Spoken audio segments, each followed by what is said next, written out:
আজকে আমরা একটা স্ট্যাটিস্টিকের টপিক নিয়ে আলোচনা করব। টপিকটা কিন্তু খুবই ইজি। আমরা যখন কলেজ লেভেলে পড়তেন বা ইউনিভার্সিটি লেভেলে পড়তেন, এগুলো আমাদের কাছে পুরো জল ভাত ছিল। কিন্তু দীর্ঘদিন পড়াশোনার গ্যাপ থাকার জন্য এইগুলোই কিন্তু এখন অনেকের কঠিন মনে হয়।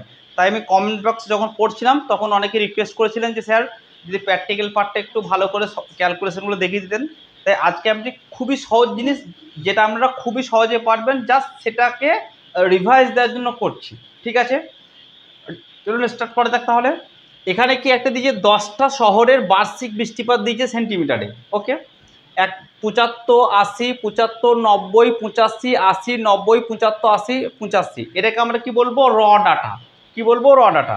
এটা প্রথমে আমরা কি করব, দুটো ডাটায় ভাগ করবো। একটা হচ্ছে আনগ্রুপ ফ্রিকোয়েন্সি ডিস্ট্রিবিউশন করে নেবো, ঠিক আছে, অর্থাৎ অশ্রেণীবদ্ধ পরিসংখ্যান বিভাজন। এখানে কি লিখবো? বৃষ্টিপাত সেন্টিমিটার, শহরের সংখ্যা, ফ্রিকোয়েন্সি। ছোট থেকে বড় সাজিয়ে নেবো। প্রথমে 75 সেন্টিমিটার বৃষ্টিপাত কটা শহরে হচ্ছে? 3টে শহরে। 80 সেন্টিমিটার কটা শহরে হচ্ছে? 3টে শহরে। 85 কত হচ্ছে? 2টো শহরে। 90 সেন্টিমিটার বৃষ্টিপাত কটা শহরে হচ্ছে? 2টো শহরে। এটাকে আমরা কি বলবো? Ungroup frequency distribution.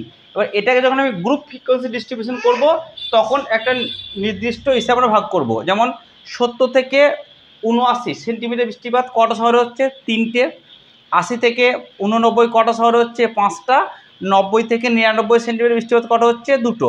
তো এই দুটোর মধ্যে পার্থক্য কি? এখানে কিন্তু আমরা কোনো ক্লাস পেলাম না, ছোট থেকে বড় সাজালাম আর এখানে কিন্তু ক্লাস পেলাম। এটি হচ্ছে মেন পার্থক্য।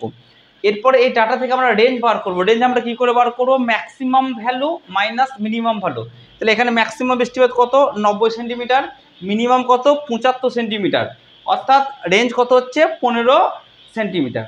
এবার 3 নাম্বার আমরা কি বার করব?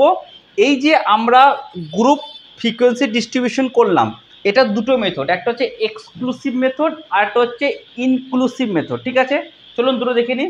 দেখুন, প্রথম হচ্ছে এক্সক্লুসিভ মেথড কি? 75 থেকে 80 3, 80 থেকে 85 ফ্রিকোয়েন্সি 3, 85 থেকে 90 ফ্রিকোয়েন্সি 2, 90 থেকে 95 ফ্রিকোয়েন্সি 2, টোটাল হচ্ছে 10।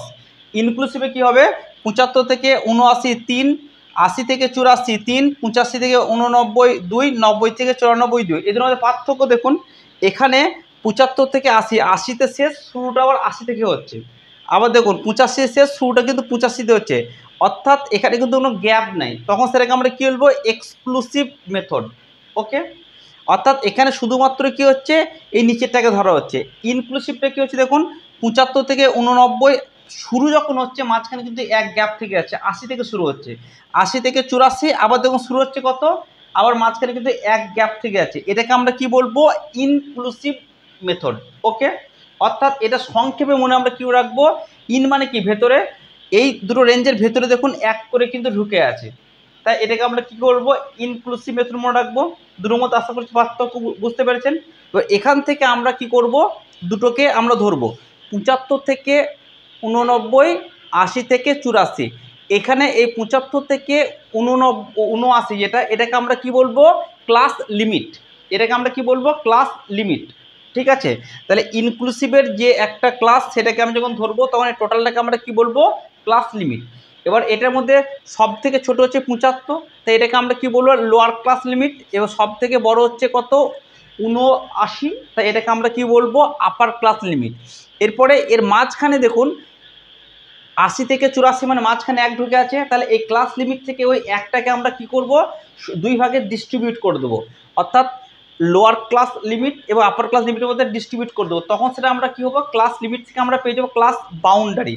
ক্লাস বাউন্ডারি কী করে বার করতে হয়? তার ফর্মুলা হচ্ছে, যেটা ছোট মান অর্থাৎ লোয়ার ক্লাস লিমিট বা লোয়ার ক্লাস, সেখানের সাথে কি করতে? মাইনাস 0.5 মাইনাস করতে হবে। আর যেটা আপার ক্লাস, সেটার সাথে 0.5 যোগ করতে হবে। দেখুন করে দিচ্ছি, লোয়ার ক্লাস কত ছিল? 75, সেটার সাথে কত মাইনাস করে? 0.5 দেওয়া হচ্ছে কত? 74.5। আর এটা হচ্ছে আপার ক্লাস। আপার ক্লাস কত? 89, তার সাথে যোগ করেছি 0.5, কত হচ্ছে? 79.5। এই টোটাল 74.5 থেকে 79.5 এর টোটালটাকে আমরা কি বলবো? Class boundary. এবার ক্লাস বাউন্ডারির মধ্যে বড় কোনটা, এর ছোট কোনটা? এটা। তো এটা আমরা কি বলবো? Lower class boundary. এটা যেহেতু বড়, এটাকে কি বলবো আমরা? Upper class boundary. এবার এখান থেকে আমরা কি বার করব?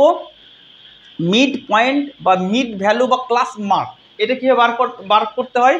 এর বার করার ফর্মুলা হচ্ছে এই যে lower class boundary plus upper class boundary, lower class boundary এবং আপার ক্লাস বাউন্ডারি এই দুটোকে যোগ করে কি 2 তে ভাগ করতে হবে, তাহলে কিন্তু হয়ে যাবে।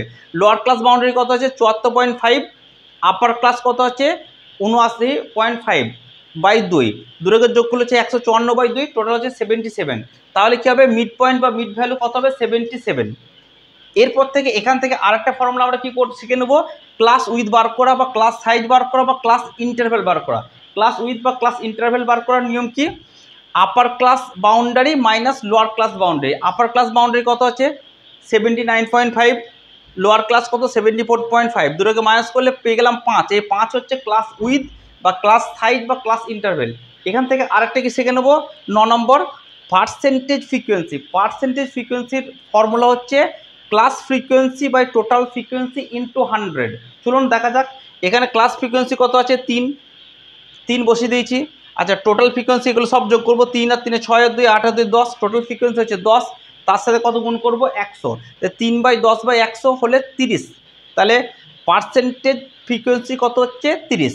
এরপরে আমরা 10 নম্বর কি শিখে নেবো, frequency density. Frequency density formula কি, class frequency by class with. Class frequency কত হচ্ছে দেখুন 3, এই 3টে হচ্ছে ক্লাস ফ্রিকোয়েন্সি।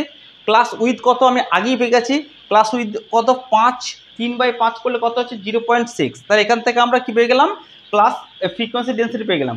আর একটা ফর্মুলা শিখে নেবো কি, relative frequency. Relative frequency formula কি, class frequency by total frequency. Class frequency কত হচ্ছে 3, টোটাল ফ্রিকোয়েন্সি কত 10, 3/10 সমান 0.3। তাহলে আমরা 0.3 পেয়ে গেলাম কি রিলেটিভ ফ্রিকোয়েন্সি।